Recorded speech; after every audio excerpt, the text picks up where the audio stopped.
Bonjour à tous, c'est Lothar qui vous parle pour une nouvelle review vidéo, aujourd'hui consacrée à un ensemble de jeux Lego Ninjago sorti en 2015. Il s'agit de la référence 110 737, le Titan Mech Battle, ou en français le combat des titans. Ça contient 754 pièces et ça coûte 59,99 €.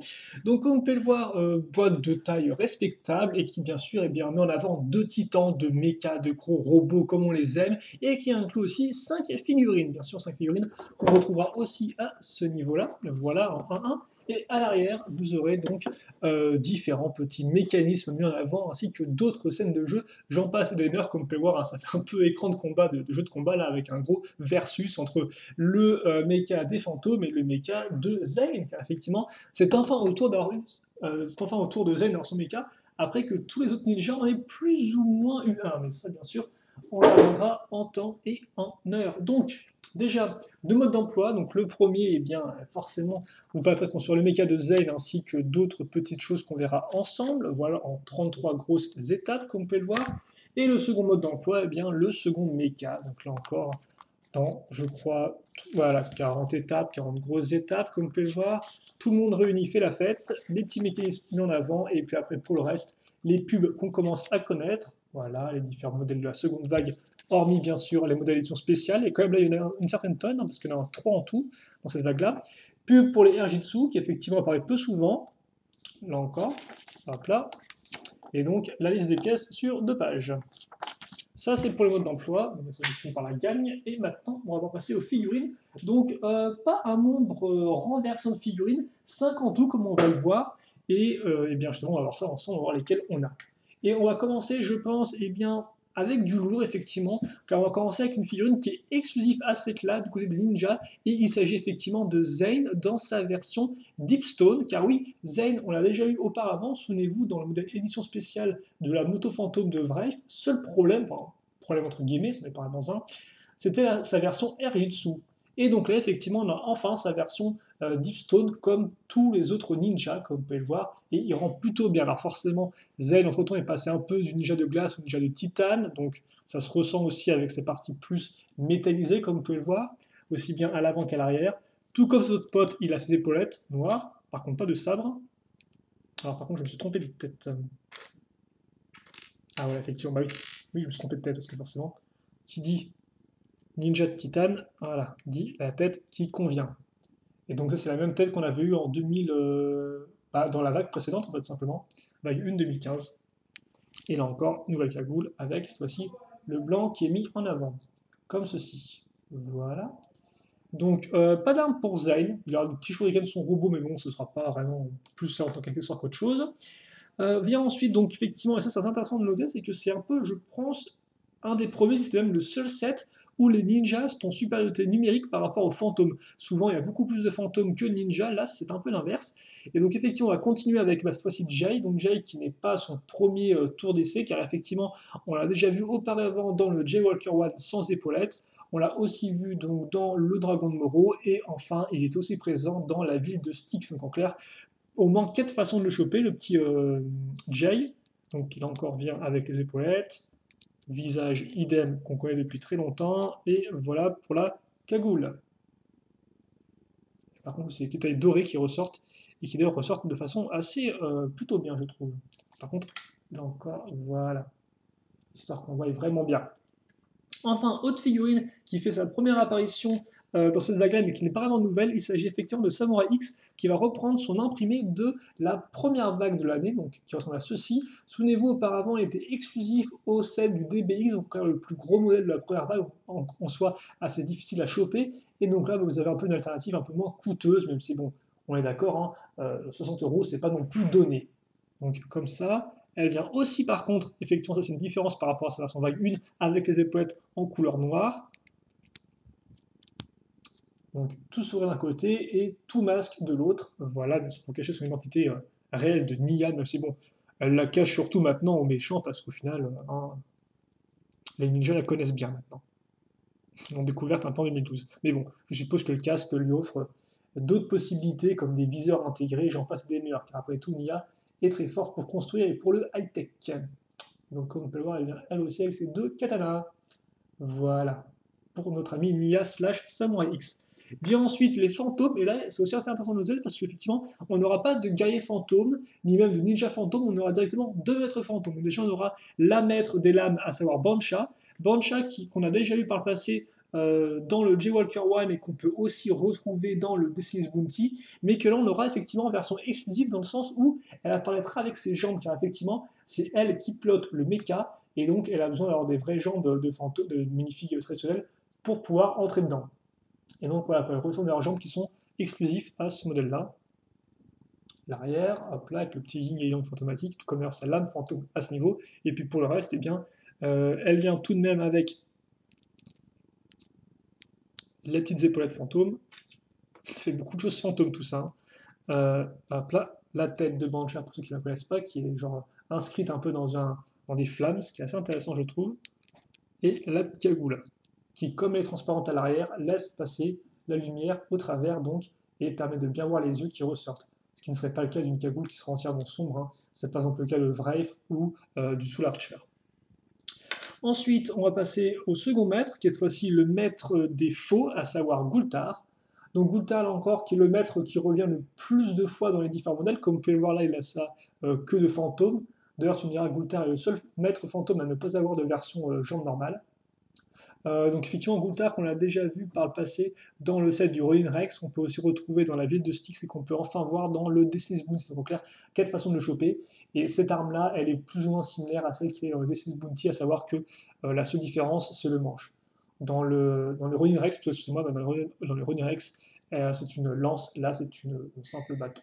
Voilà. Et donc on voit par contre c'est plutôt cool parce qu'on a comme un vrai squelette Lego qui ressort derrière, quoi. Donc c'est assez intéressant je trouve. Enfin la vieille version du squelette Lego parce que maintenant le moule a un peu changé pour le corps. La tête, donc là encore très squelettique.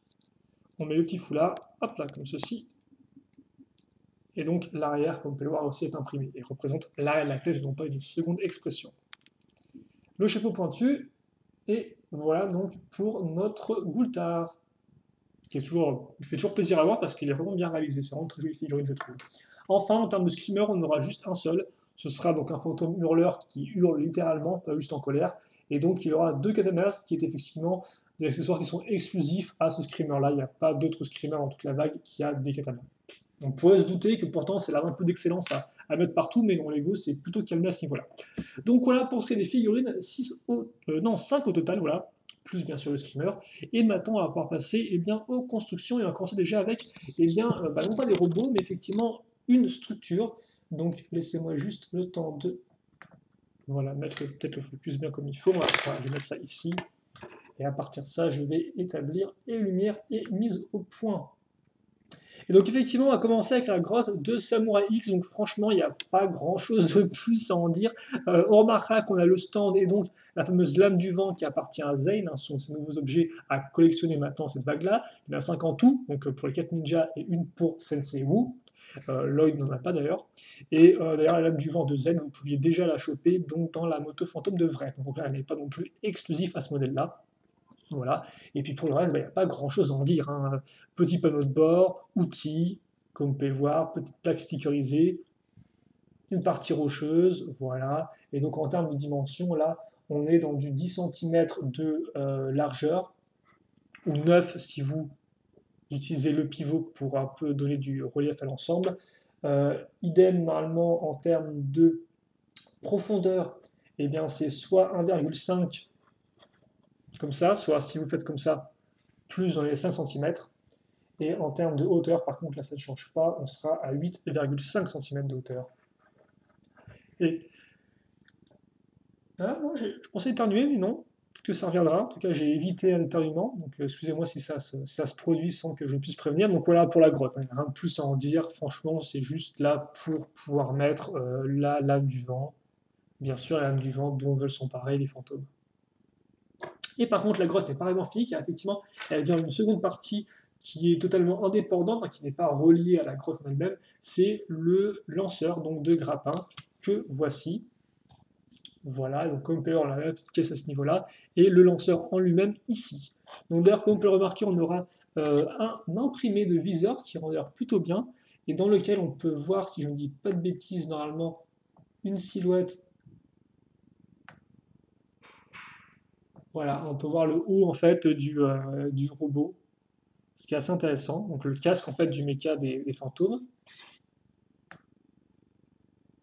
Voilà, et donc après, il n'y a pas grand-chose de plus là-dessus, hein. Ça se pivote, donc comme quoi, effectivement, le missile qu'on a là, c'est un missile dans une plaque une fois, dans une brique une fois 4, donc qui permet de lancer, qui est fait exprès pour pouvoir lancer le grappin.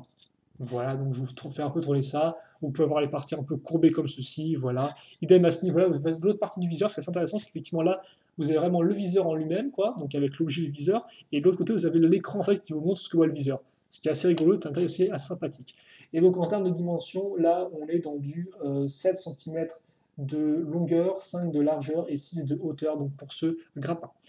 Donc de fusil grappin plutôt. Là encore, en termes de comparaison de taille, voilà un peu à quoi ça ressemble, même si bon, Samurai X triche un peu vu qu'elle a des petites pointes qui montent, comme vous pouvez le voir, mais bon, hein, on peut voir un peu la chose. Et donc l'idée, pour lancer ça, c'est simplement une pichenette du doigt, comme ceci, voilà, qui tire la chose assez loin. Là, sérieusement, j'ai mis ma main pour pas que ça parte dans tous les sens, mais ça peut lancer, comme on peut voir, jusqu'à là, donc ce qui reprend quand même une bonne distance, hein. Et donc, bien sûr, le grappin dans le but de faire chuter le méca des fantômes. Voilà. Donc voilà pour cette partie structure. Pas grand chose de plus à en dire, hein. C'est vraiment d'un côté pour la jouabilité avec le grappin et de l'autre c'est juste un élément pour mettre la lame du vent. Aussi, j'ai pas précisé, mais vous pouvez voilà, ajouter ça comme ça, même si forcément il n'y a pas grand intérêt à pointer vers le sol, même si bon, tout droit ça peut en intéresser certains, je suppose. Donc, maintenant que ça c'est fait, on va pouvoir passer effectivement aux deux mécas. On va commencer par celui de Zen, et on va commencer par son corps, que voici. Comme vous pouvez le voir, un corps qui est majoritairement constitué de pièces pentues plus ou moins inversées. Vous noterez tout de même les bols jaunes ici pour les bras. Vous noterez aussi le cockpit, donc assez spacieux, qu'on peut ouvrir comme ceci, et donc déposer la figurine dedans assise, avec la pile-poil et les pièces beiges qui servent à laisser passer les bras de la figurine. Au-dessus, vous noterez les petits projectile, donc on lance en appuyant sur la gâchette ici, donc comme ceci, voilà, là encore j'ai mis ma main pour pas que ça parte trop loin, mais doutez-vous bien qu'en vrai, sans main devant, ça part assez loin, hein, voilà. Ensuite, vous montrez la pièce ici, donc, qui est une pièce normalement pour des mécanismes un peu à rainure, mais qui là est juste utilisée pour le design, comme ceci. Vous montrez aussi une sorte de petits épaulettes jetpack à l'arrière, qui rendent d'ailleurs assez bien, et c'est d'ailleurs, je crois, la seule pièce turquoise de tout le modèle, mais ça fonctionne plutôt bien néanmoins. Voilà. Et donc d'ailleurs à l'arrière, on vous montrera les pièces d'accroche ici, qui nous permettront d'accrocher effectivement la colonne vertébrale plus la tête, qui devrait rentrer bien. Donc on peut avoir une sorte de petit jetpack à ce niveau-là, qui est un chouette détail, même si petit. Et aussi on a effectivement cette partie-là. Donc comme on peut voir, on va prendre des pièces à clip, plus des anses de saut qui effectivement permettaient de faire les petites pointes du samouraï, enfin du casque de samouraï X, et qui donc là permettront de faire comme une sorte d'un peu de colonne vertébrale, je trouve, et le tout relié donc à la tête. Tête très futuriste comme vous pouvez le voir, avec ce côté vraiment tout en finesse, avec le petit canon qui pointe en arrière comme une sorte d'antenne, donc franchement très bien réalisé, et qui n'aurait pas démérité en 2014 quand le thème était vraiment le reboot, le côté très futuriste des ennemis et des véhicules. Donc là effectivement je trouve qu'il correspond plutôt bien. Et par contre là je suis en train de me dire, ouais non effectivement ça se met comme ça, donc je sais pas trop pourquoi il y avait tout nom ici. Mais ouais, je vais quand même vérifier un coup parce que là j'ai peur de faire des bêtises au niveau du placement de la colonne vertébrale. Je sais, ce n'est pas très très sérieux. Non, non, c'est bien comme ça, effectivement. Voilà. Donc ensuite, on va passer au bras. Donc le bras que voici, comme vous pouvez le voir, une pièce charnière pour articulation au niveau du coude, donc ça bloque à 80 degrés assez rapidement. Un bol jaune, bien sûr, pour l'épaule. On va retrouver ces espèces d'éléments-là qui vont en fait être aussi présents sur l'autre bras, donc qui vont entre guillemets créer une continuité au niveau des formes, ce qui est assez intéressant et qu'en plus la forme rend bien, tout comme celle de l'extension de toupie qu'on retrouvera ici, qui peuvent retourner donc, qui permettra de bien couvrir le bras. Pour le reste, comme vous pouvez voir, petit shuriken dont je vous parlais tout à l'heure, donc vous pouvez utiliser pour Zane, l'âme qui ressort ici et donc la main à ce niveau-là. Il faut noter que les deux bras sont identiques, sauf que d'un côté vous aurez la lame qui ressort, tandis que l'autre, ça je vous présente tout de suite, vous aurez la lame en fait qui est entre guillemets rangée. Donc après, c'est à vous de voir dans quel sens vous voulez la mettre, hein. Ça, c'est à vous de décider. Voilà. Et donc maintenant, il ne reste plus qu'à accrocher les jambes. Les jambes qui, malgré l'aspect un peu fin du robot, je trouve, sont assez massives, comme vous pouvez le voir. Donc là, vous avez la taille qui est faite de façon assez simple. Et puis après, effectivement, donc les jambes avec, qui d'ailleurs rendent très bien, je trouve, hein. par exemple cette espèce de partie-là avec les deux pièces qui s'emboîtent plus ou moins avec le blanc et le gris foncé. Idem, cette espèce de grosse partie massive, plus les courbes là, qui continuent, puis qui un peu voilà, comme ça, comme une sorte de vague un peu, ça rend vraiment très bien. Idem pour les stickers, un peu comme une sorte de gros engrenages sur les côtés, ici, engrenages, plutôt des sortes de gros un peu clous dans l'idée. Voilà. Pour les pièces du classique, hein, on prend des pièces plus ou moins pentues qu'on va assembler, puis après on les pose comme ça sur le sol. On ajoute une petite pièce comme ceci avec le sticker qui va bien, et donc on a un pied qui est solide et massif. Et d'ailleurs, comme par qui convient bien avec le reste des jambes. Donc. Et ça, une fois que c'est fait, il n'y en a plus qu'à enfoncer la barre dans le haut du corps, ce qui va permettre une nouvelle articulation, effectivement, celle du bassin. Voilà. Et donc, une fois que c'est fait, on va pouvoir mettre un second ouvrage, je pense, entre guillemets, pour augmenter la hauteur et pour que je puisse ainsi mieux vous montrer le modèle. Donc, alors on va peut-être le mettre. Voilà, je vais le mettre un peu avec les jambes en arrière pour l'instant.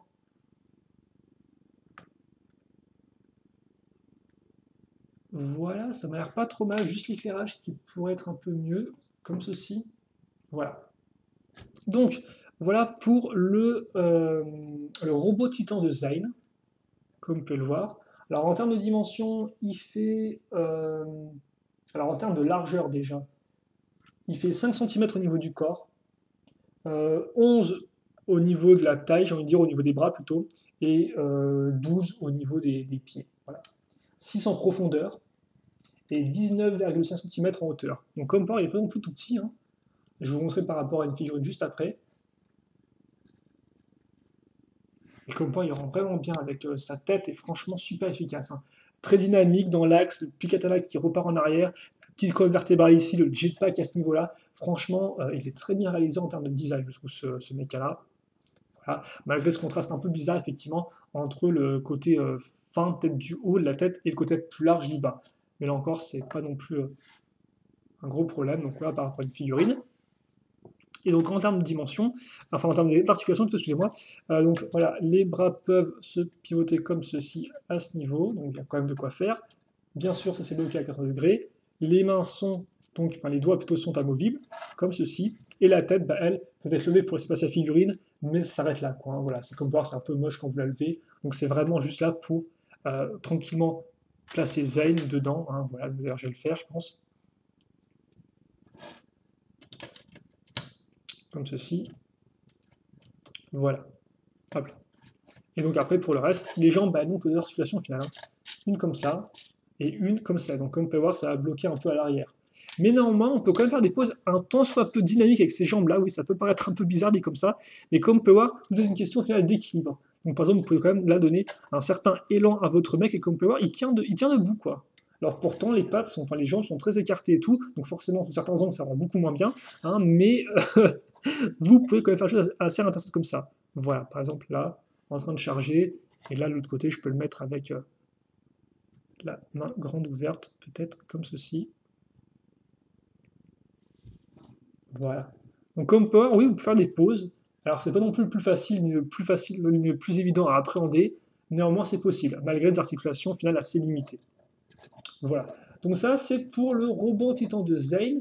Et maintenant, on va passer au mech Einstein. Donc un petit combo entre Einstein et... Non, plutôt entre Frankenstein, j'ai envie de dire, et Mecha, excusez-moi. C'est pas vraiment la même chose. Donc oui, effectivement, je suppose un robot fait de briques et de braques dans l'idée. Même si vous allez voir, il est plutôt cohérent au final niveau forme. Hein. C'est pas non plus tout et n'importe nawak. Tu me diras peut-être que le mecha de Samurai X, c'est en 2012, c'est encore un peu plus nawak dans le sens où il avait un canon de pirate sur son épaule, quoi. Donc bon, lui je le mets de côté et rebelote pour donc le Meckenstein.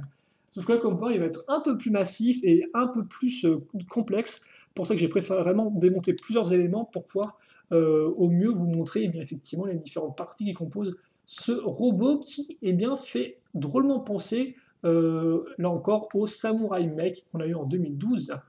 Donc ça, vous allez voir juste après. Mais déjà, comme pour remarquer le corps, donc là encore, je ne vais pas vraiment revenir dessus. Hein. Au niveau des pièces, vous avez tout type de pièces, des pièces pentues, des pièces un peu plus courbées comme ceci. Ou notre copie très simple, fait avec juste deux pièces comme ça qui permettent en fait un peu d'enlacer Banshee et donc de la retenir bien comme il faut, mais c'est aussi les tenons en dessous pour pouvoir l'accrocher, bien évidemment. Pour le reste, deux ball joints effectivement pour les bras, ça c'est assez intéressant à noter. Une accroche ici donc pour l'épaulette. Là, ce sera pour le casque qu'on mettra plus tard. Vous noterez au niveau du bassin qu'on a la jupe qui est directement reliée au niveau du corps, en fait, et pas vraiment au niveau du bassin de la partie inférieure. Donc ça pourrait en déplaire à certains. Moi, ça ne me dérange pas plus que ça. Vous noterez qu'il est fait avec une grande plaque comme ceci, voilà. Là, une partie qui fait très samouraï, je trouve, au niveau de cette partie-là de la jupe.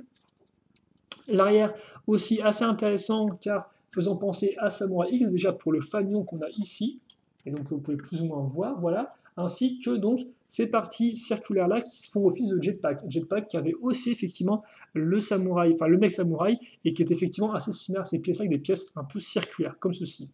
Voilà, vous noterez l'arrière qui est un peu plus courbé, qui rend assez bien. Et donc une fois qu'on a fait ça, eh bien on va, je pense, accrocher les bras. Donc les bras, effectivement, c'est intéressant, c'est qu'il y en a 4. Et ça rappellera non pas le mecha de Samurai X, mais le mecha de Garmadon dans la série animée en 2013, où il avait aussi une sorte de mecha 4 bras, mais qui, hélas, on n'avait pas pu voir réaliser en 7. Et donc là, effectivement, ça rappelle celui-ci. Donc il y a deux types de bras différents. Il y a les bras entre guillemets inférieurs qui sont un peu plus simples. Donc comme on peut voir, très simple, hein. Connecteur ball joint pour l'articulation, main articulée, enfin plutôt doigt articulé avec ses bras de botte plus des grosses griffes, et enfin le gros sabre ici, dans la nouvelle couleur un peu vert pistache beige. Voilà. Vous noterez les stickers, qui d'ailleurs, les bandes comme ça font plus penser à Vref qu'à Bancha, je trouve. Voilà, donc ça on le met sur le bol jaune du bas. Et après, pour ce qui est du bras du haut, il y a juste un doigt en plus, comme vous pouvez le voir, un peu plus de pièces utilisées pour créer notre bras, mais mis à part ça, voilà. Hein, donc là encore, beaucoup de couleurs qui se mixent, donc ça c'est assez intéressant, c'est assez particulier, il faut apprendre ça, c'est qu'on a quand même beaucoup de couleurs au chemin de couleurs. Hein. On a du beige, enfin du beige, du vert un peu beige comme ça, du gris foncé, du noir, du bleu, du vert 31 green, donc vraiment beaucoup de couleurs, ce qui peut faire des fois un peu trop pour certains.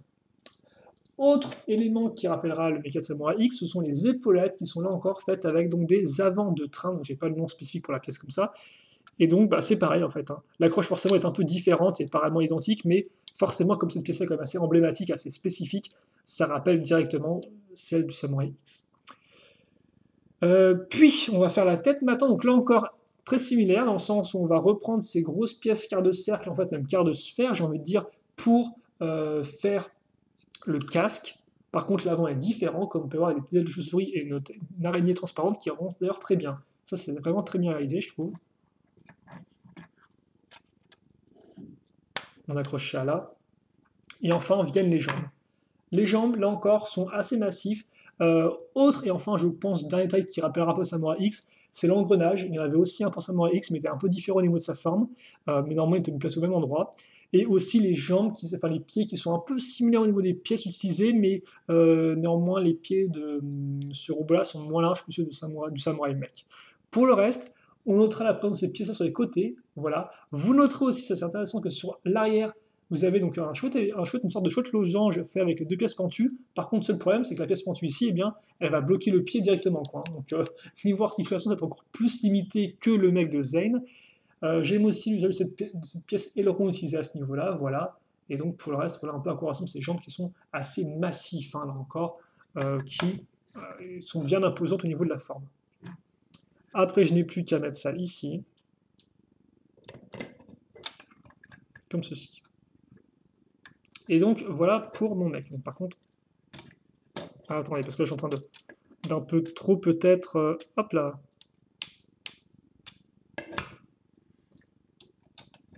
Comme ceci. Et comme cela.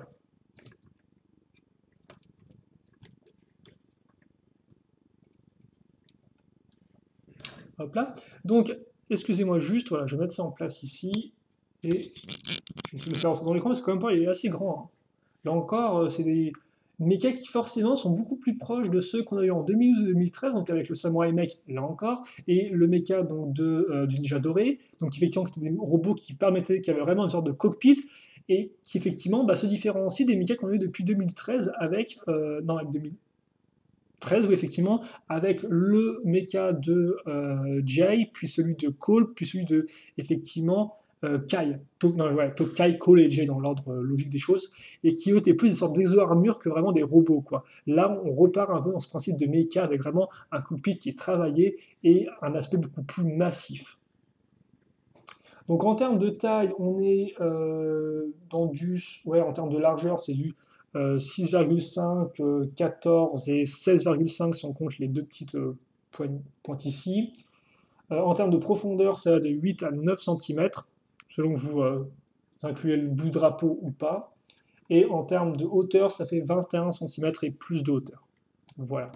Et après, donc en termes d'articulation, les épaulettes suivent bien comme elles peuvent se lever, donc il n'y aura pas vraiment de gros problème avec les bras. Ça peut aussi se lever pour, bien sûr, ça passe à la figurine. Et puis après, donc, vous avez deux bolts jaunes pour les mains, enfin pour les bras plutôt, qui permettent différentes choses, même si des fois c'est un peu limité. Là encore, tous les doigts sont articulés. Et ça, c'est intéressant de le redire, c'est qu'effectivement, on a certes des sabres, mais vous pouvez aussi, si vous souhaitez, retirer les sabres, bien évidemment, et donc faire en sorte que le robot prenne des figurines dans sa grosse poigne, hein, dans sa grosse poigne et tout. Parce que vous avez en plus 4 mains, donc vous pouvez vraiment prendre les 3 ninjas dans 3 des 4 mains, ce qui peut être assez intéressant en termes de jouabilité. Bien sûr, le bassin, tout comme les Kazaï, peut pivoter.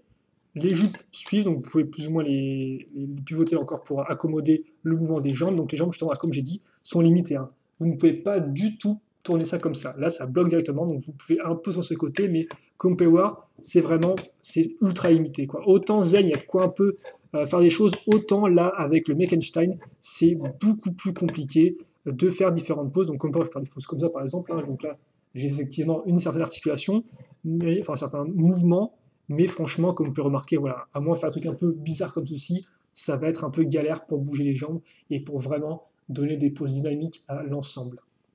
Voilà. Après, normalement, il est imposant, il n'y a pas à dire et tout, là-dessus, il est imposant. Mais après, niveau articulation, forcément, ça la fait un peu moins peut-être. Donc, une fois que c'est fait, eh bien, je vais vous montrer rapidement quand même Bancha à côté en termes de comparaison de taille. Ça, par contre, je vais le mettre ici. Voilà, comme ceci. Et donc après, vous pouvez la mettre avec son sabre dans le cockpit. Voilà, juste un peu serré, comme ceci. Et donc après, voilà, vous pouvez refermer ça comme ça. Et ça rend vraiment très bien, je trouve. Donc, laissez-moi maintenant juste poser ça pour faire un petit bilan. Donc, est-ce que je vous conseille ou pas ce modèle? Eh bien, oui, je peux vous conseiller, car en soi, il n'a pas vraiment beaucoup de problèmes. Donc, premier problème déjà qui peut quand même intervenir, les figurines. Effectivement, 5 figurines pour 60 euros, ça peut sembler pas mal, mais c'est vrai que quand on se souvient du Dragon de Sensei, qui en avait aussi 5 et qui coûtait 10 euros de moins, c'est vrai que sur le coup, on aurait pu aimer quand même avoir une figurine de plus, peut-être un guerrier fantôme en plus, histoire de voilà d'équilibrer un peu les camps, mettons. Je pense que ça aurait permis un peu de ranger un peu plus intéressante. Voilà. Après, il est vrai que la sélection en elle-même de figurines, voilà, excusez-moi, c'est vrai que j'arrive vraiment pas à faire mon bilan en même temps que je place mes bonhommes. Excusez-moi pour ça. Donc, j'ai plutôt placé mes mechas.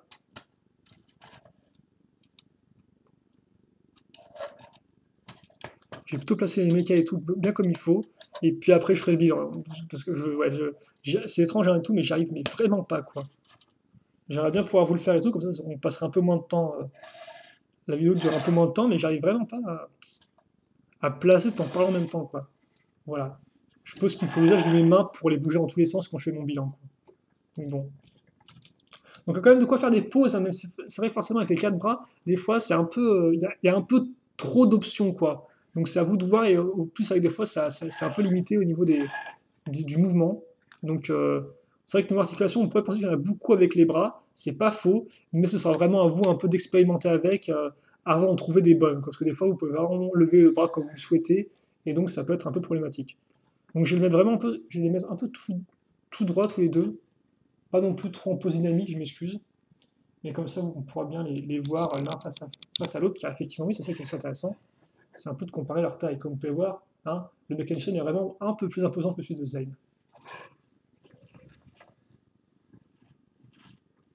Comme ceci. Et donc la structure, ça on va en reparler ensemble.